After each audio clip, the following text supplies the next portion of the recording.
अस्सलाम वालेकुम। मैं हूँ नीलम असलम और नूर मुकद्दम केस के हवाले से कुछ दिनों से मैंने वीडियो नहीं बनाई थी। मैं थोड़ा सा इंतजार कर रही थी कि क्लियर हो जाए और सिचुएशन अब काफी हद तक क्लियर होती जा रही है।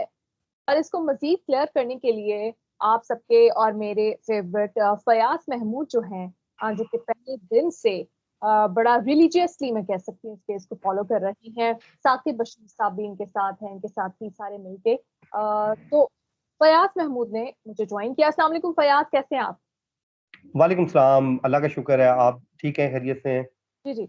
अच्छा फयाज, अब जो है गवाहान के जो बयानात हैं वो रिकॉर्ड होना शुरू हो गए हैं। एक मैं चाहूंगी आप इस पे रोशनी डालें। आज काफी सारे क्वेश्चंस भी पूछे गए, जिरा भी हुई, किसी को टाइम याद नहीं था, किसी को ये याद नहीं था कि उसके अलावा कौन मौजूद है। फिर एक आपने भी वीडियो बनाई है कि जो खातून है जिन्होंने बड़े सेंसिटिव चीजें बताई हैं, क्योंकि वो उस वक्त मौका वारदात पर गई थी, मौजूद थी। वो भी मुझे बता दें, उसके बाद फिर हम केस के जो बाकी जो यहाँ पे जमानतें हुई हैं उसकी तरफ आते हैं। नीलम, जो ट्रायल का उसूल ये होता है कि विटनेसेस को पेश किया जाता है और वो अपनी स्टेटमेंट रिकॉर्ड करवाते हैं। क्योंकि ये पुलिस के गवाहान हैं और बड़े छोटे-छोटे गवाहान हैं, इनका रोल क्या है? किसी ने बॉडी को एग्ज़ामिन किया है, किसी ने फिंगरप्रिंट्स लिए हैं, किसी ने जो कोई स्टेटमेंट थी शौकत मुक़द्दम साहब की, उसको लेकर गए थाने में और एफआईआर काटी गई और वो एफआईआर लाकर अब्दुल सत्तार खान, जो तफ्तीशी अफ़सर हैं, उनको दी। तो इसलिए ये बड़े छोटे-छोटे गवाहान हैं और इन के ऊपर जो क्रॉस एग्ज़ामिन किया गया है, आज अकरम कुरैशी साहब हैं, ये बड़े सीनियर वकील हैं, इनकी जानिब से। और कुछ मौके ऐसे भी आए जिसमें थोड़ी-सी गरमा-गर्मी भी हुई और जो एक-दूसरे के ऊपर जो एतराज़ात भी आयद किए गए, फिर शौकत मुक़द्दम साहब को बाहर निकाला गया, क्योंकि वो विटनेस है और असूल यही होता है कि जब एक विटनेस का बयान कलमबंद किया जा रहा हो, तो दूसरा विटनेस वो कमरा अदालत में मौजूद नहीं रह सकता। तो शौकत मुक़द्दम साहब को फिर बाहर जाने को कहा गया। फिर जो आज बुनियादी तौर पे जी इसमें 3 गवाहों के आज बयानात कलमबंद हुए और 1 लास्ट हियरिंग पे हुआ था। अब आप यूँ कह लीजिए कि 18 गवाहों में से 4 गवाहों के ऊपर बयानात भी कलमबंद हो गए और उनके ऊपर क्रॉस एग्जामिन भी कंप्लीट हो गया। ये एक जो पोर्शन है, अब आप ये कह लीजिए कि एक साइड पे हो गया, मुकम्मल तौर पे अब ये खत्म हो गया। अब इस पे जो टाइम पीरियड है, आपको पता है बड़ा थोड़ा रहता जा रहा है। 14 दिसंबर तक इस ट्रायल को कंक्लूड करना है इस्लामाबाद हाई कोर्ट के फैसले की रोशनी में। तो हम ये कहें कि ये स्पीडी ट्रायल चल रहा है, तो इसमें गलत नहीं होगा, क्योंकि आमतौर पे हमने देखा नहीं कि इतनी स्पीड में ट्रायल चल रहा हो और एक दिन में 3-3 गवाहान को भुगताया जा रहा हो। अब अगले वीक के लिए जैसे आपने 2 दिन के लिए रख ली है समाअत, एक उन्होंने कहा है वेडनेसडे को मैं समाअत करूँगा और एक उन्होंने कहा है कि वुकला साहिबान सैटरडे को भी अपना टाइम जो है स्पेयर रखें, सैटरडे को भी मैं समाअत रखूँगा और हम गवाहान को के बयानात कलमबंद करेंगे। अब उसमें भी क्या होगा? अगर ओ अगली हियरिंग पे 4 गवाहान को बुला लिया, अगली हियरिंग पे 4 गवाहों के बयानात कलमबंद हो जाते हैं, क्रॉस एग्जामिन हो जाते हैं और जो कि हो जाएगा, वो भी बड़े छोटे से गवाह हैं और हो सकता है उनमें से कुछ नाम गिव अप भी कर लिए जाएँ। जो 18 गवाहों में से प्राइवेट गवाह एक ही हैं, वो हैं शौकत मुक़द्दम साहब। उनकी जो स्टेटमेंट होगी वो ज़ाहिर है थोड़ी-सी लेंथी भी होगी, तवील भी होगी और साथ ही साथ उनके ऊपर जो क्रॉस एग्ज़ामिन है, वो थोड़ा-सा सख्त भी होगा।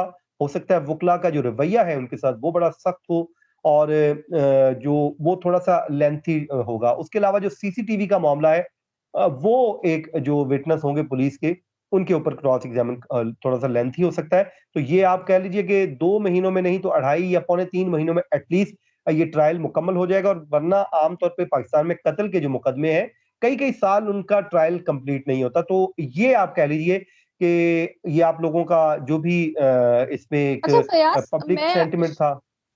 मैं शुरू से एक बात सोच रही हूँ कि वो दोस्त कहाँ गए, जिन जो के घर भी आते थे, जो जाहिर जाफर की मिन्नतें कर रहे थे कि आने दो अंदर, उनको आने भी नहीं दे रहा था।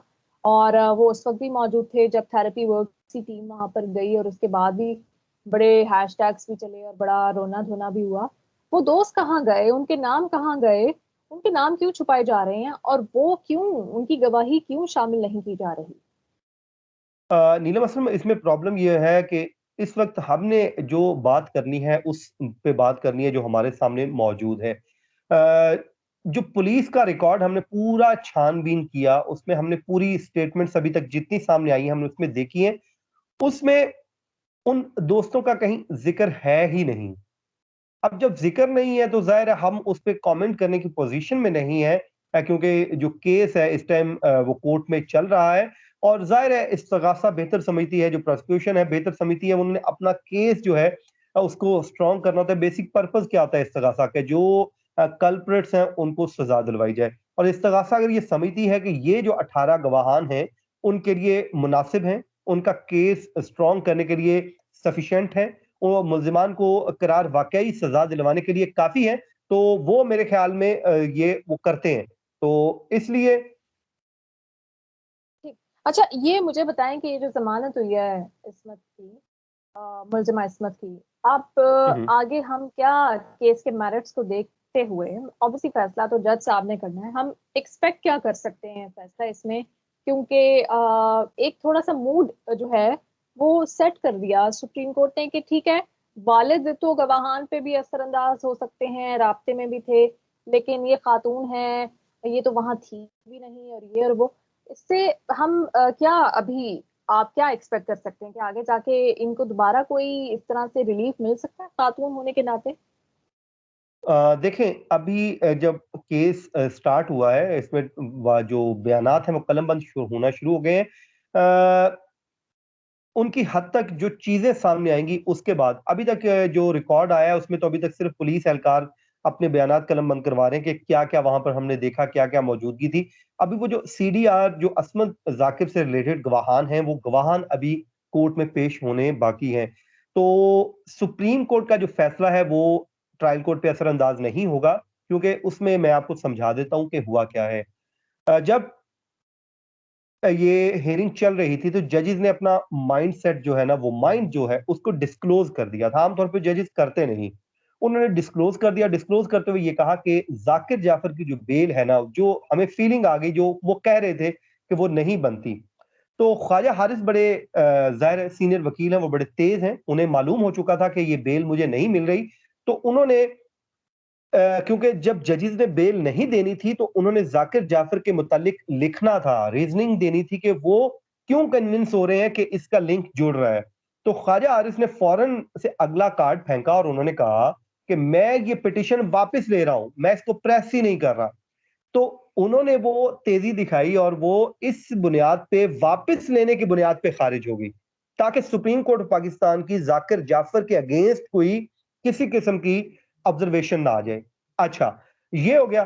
क्योंकि अगर ऑब्जर्वेशन आ जाती तो वो जाहिर है ट्रायल जज ने फिर मुतासिर उससे होना ही होना था, चाहे वो लिख देते कि ये जज बगैर मुतासिर हुए इससे फैसला दे। लेकिन जाहिर है जब इतना हायर फोरम पे कोई एक ऑब्जर्वेशन आ जाए तो जज ज़हनी तौर पे मुतासिर होता है, उससे असरअंदाज होता है।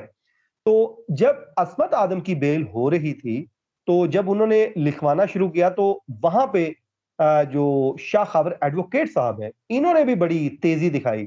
इन्होंने भी ये बात एक की और ये बड़े सीनियर वकील हैं, जो ख्वाजा हारिस ने कार्ड खेला, इन्होंने भी फौरन खेला। इन्होंने भी कहा कि सर, आप बेल दे रहे हैं तो फिर आप मेरिट पे कुछ ना लिखें, आप सिर्फ जो खातून होने का फायदा है वो दे दें।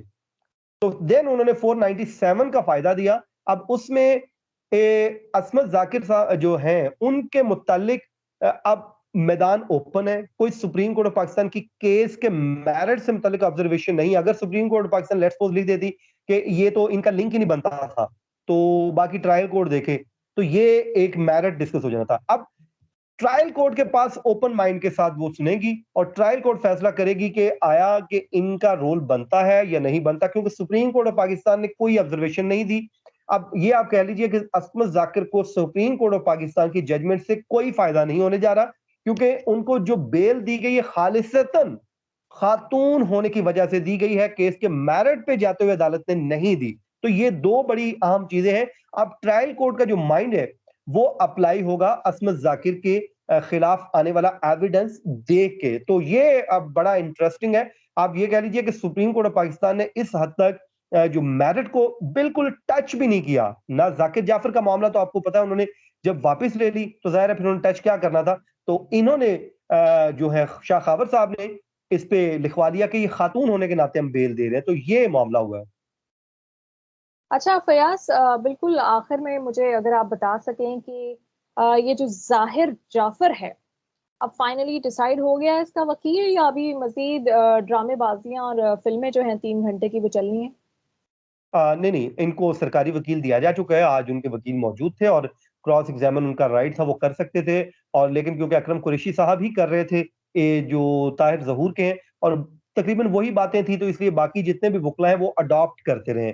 तो इसी तरह उन्होंने भी उन्हीं की क्रॉस एग्जामिन को अडॉप्ट कर लिया।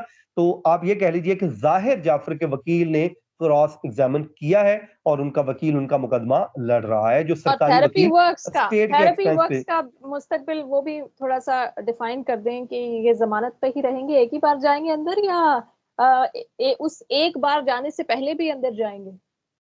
देखिए, अभी तो बड़ा मुश्किल है, क्योंकि देखिए ट्रायल अब बिल्कुल कंक्लूड होने के करीब है। एक तरह का आप कह लीजिए 4 हो गए, तो 2 महीने का टाइम है। तो मेरे ख्याल में नवंबर की कोई डेट है गालिबन, उसपे थेरेपी वर्क्स वालों की। तब तक, जब तक ये बेल लगेगी, तब तक ये ट्रायल बिल्कुल कंक्लूड होने के करीब होगा। तो हो सकता है तब इस्लामाबाद हाई कोर्ट ये कहे कि अब क्योंकि ट्रायल वैसे भी कंप्लीट होने वाला है, तो हतमी फैसला का इंतजार कर ही लिया जाए। तो अब मुझे नहीं लगता कि, अब बाकी ज़ाहिर है अदालत का फैसला हो सकता है, वो रिजेक्ट भी कर सकती है, बेल उनकी कैंसल करके जेल भी भेज सकती है। लेकिन मुझे लगता है कि अब शायद इसका हतमी फैसला ही आएगा और वही फैसला करेगा उनकी किस्मत का भी। बहुत शुक्रिया फयाज, आपने वक्त दिया।